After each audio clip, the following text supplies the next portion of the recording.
to Stacking the Shelves Showcase Send It in Mailbox Monday for the weekend of October 17th, I think. Let me think. I'm going to be on vacation, so I'm doing this post kind of early. So actually it's the 18th. Saturday will be the 18th. It's MEA week, so we're going to be camping again this weekend. So trying to get this done early. I got a few books this week. Not many for review. Most of them from the library. So I'll start with the review books first. The first book I got for review is Owl in the Japanese Circus. And this is a urban fantasy that comes out in January, like mid-January of 2015. And it sounds like it's about a woman named Owl who is a antiquities thief.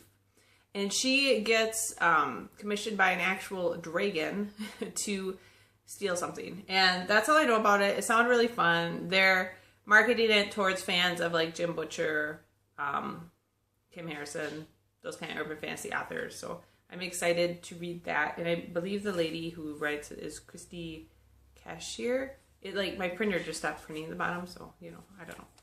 Anyway, so that's Owl in the Japanese Circus, and I'm excited to read that. It sounds kind of fun. The other one I got for review is actually another Kirsten Jayer book.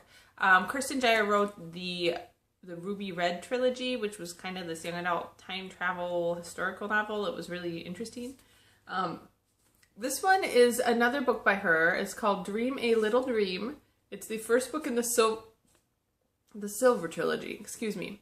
And again, this has already been released in Germany. Christine Jayer is a German author, and her books have been translated back into English. So it sounds like it's a young adult paranormal type book again about a girl who has all these crazy dreams and whatever. That's all I know about. All I know is I really liked the Ruby Red trilogy. I thought it was really unique. There were some small translation problems where it sounded a little awkward at points, but overall I really liked it, so I'm excited to read this next book, Dream a Little Dream. That also releases mid-January 2015. I did buy a couple books, and honestly I think I had a little bit of confusion when I bought these. I had been wanting for quite a while to buy some sort of survival guide to keep in our camper, and so I thought, oh, I'll get one for the home and one for the camper. So I got this one for the house, and this is the revised edition, the SAS Survival Handbook for any climate and any situation. So this is supposed to be the one I was going to keep at the house. And then the one in the camper, I think is just an older version of the same thing, but supposedly this was like the outdoor survival guide, the SAS Survival Handbook, how to survive in the wild in any climate on land or sea. And I think they're actually the same type of book, just different editions, but whatever. We'll keep this one in the house and this one in the camper, and it'll all be wonderful. I don't actually plan to like sit down and read this. I don't know, maybe I will if I'm bored. It's just for like an emergency type of thing. All right, way too much on that. Okay, I did swap 2 books through Paperback Swap. You know, I always say from Paperback Swap, people who don't know what that is, you actually go on there and you post your books, and then when people request them, you pay shipping to send them out and you get a credit. And then you can use that credit to request any other book in the system. Generally, you know, older books are mainly on there. People who can sell, if you can sell your book for a lot of money on Amazon or half-price books or whatever, you're probably not going to use the system. Generally, I've been finding it's a better deal than half-price books because usually you get about a quarter of the value of the book from half-price books. And here, you're spending about $3 to ship the book media mail and you get a credit. So I don't know. I think it's a little bit better deal using Paperback Swap. The really nice thing about Paperback Swap is you can put stuff on a wish list, and then when somebody posts that book, and if you're the next person on the wish list, you get an offer for that. So these 2 books were books I've had on wish list for a while, and I just have so many books to read that I don't need them right now. I just want to read them eventually. So the first one I got is Coronet and Steel by Sherwood Smith. I have read a few Sherwood Smith books, and I really enjoy them. I'm trying to remember. This is the first book in a series. And this starts with a D, but I cannot find the name of the series actually on here. But it is a 3-book series, and this book has been out for quite a while. I believe it came out in like 2011 or something like that. Let me check. 2010. But I have been wanting to read more Sherwood Smith books, and this one sounded like a lot of fun, so I went ahead and got it. My understanding is it's one of these girls who gets sent into another fantasy world type of thing.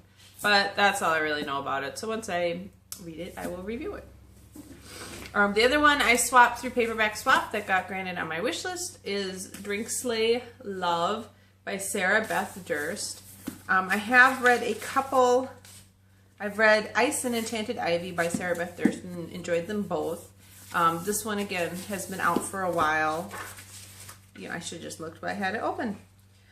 This has been out since, and I cannot find, 2011, so it's been out a few years. But it is one that I did want to read. She's got another book, I believe, called Vessel that I want to read, too. So I got that through Paperback Swap. I'm excited to get that. Very nice, hard, as you can see. So just as another plug for Paperback Swap, usually the books I receive from there are in really good condition because the people who use it read a lot and love books, so they take good care of them. Then I got my last two books I got from the library. And the first one I got is Heart of Iron by Beck McMaster. This is the second book in the, I was going to say Darkest London, but that's not right. This is, why am I blanking? London Steampunk. That's what the series is called. So there's a whole series of these different like steampunk / steampunk romance series. Darkest London by Kristen Callahan is a really good one. London Steampunk by Beck McMaster has been a pretty good one too. I read the first book in it and enjoyed it, so now I'm reading the second one. The Iron Seas by Malhan Brooke is actually probably my favorite like steampunk with some romance in it series. So this is Heart of Iron by Beck McMaster, and I think they're like on the fourth book of this series, but this is the second one. So I got that.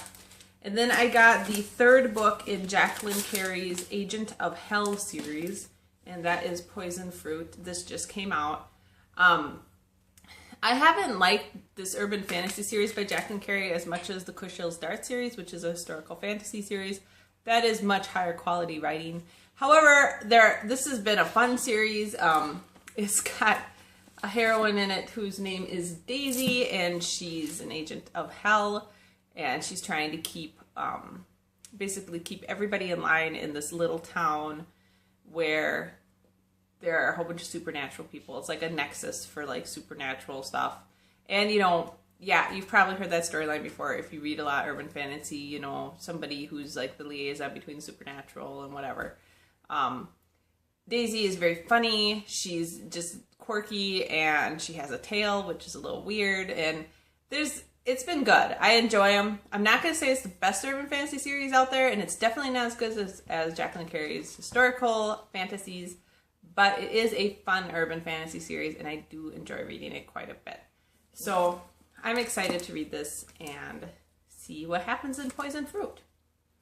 And so that's what I got this week, which ends up being, I believe, 8 books. So I've got Poison Fruit, Drink Slay Love, Heart of Iron, Coronet and Steel, and then the 2 survival books and the 2 books for review. So that is what I got. 1, 2, 3, 4, 5, 6, 7, 8. So 8 books. And there you go. That's my haul for this week. I hope you guys had a great week of reading and you get some fun books. As I said, I'll be out of town camping in 30-degree weather, but we're in an RV, so it's not that big of a deal. Hopefully getting some good hiking in, and hopefully anybody else who has kids who are MEA, you're going to take a little break and do something fun. I know my son was very ready for April 8th, so that's always nice. All right, talk to you guys later. Bye.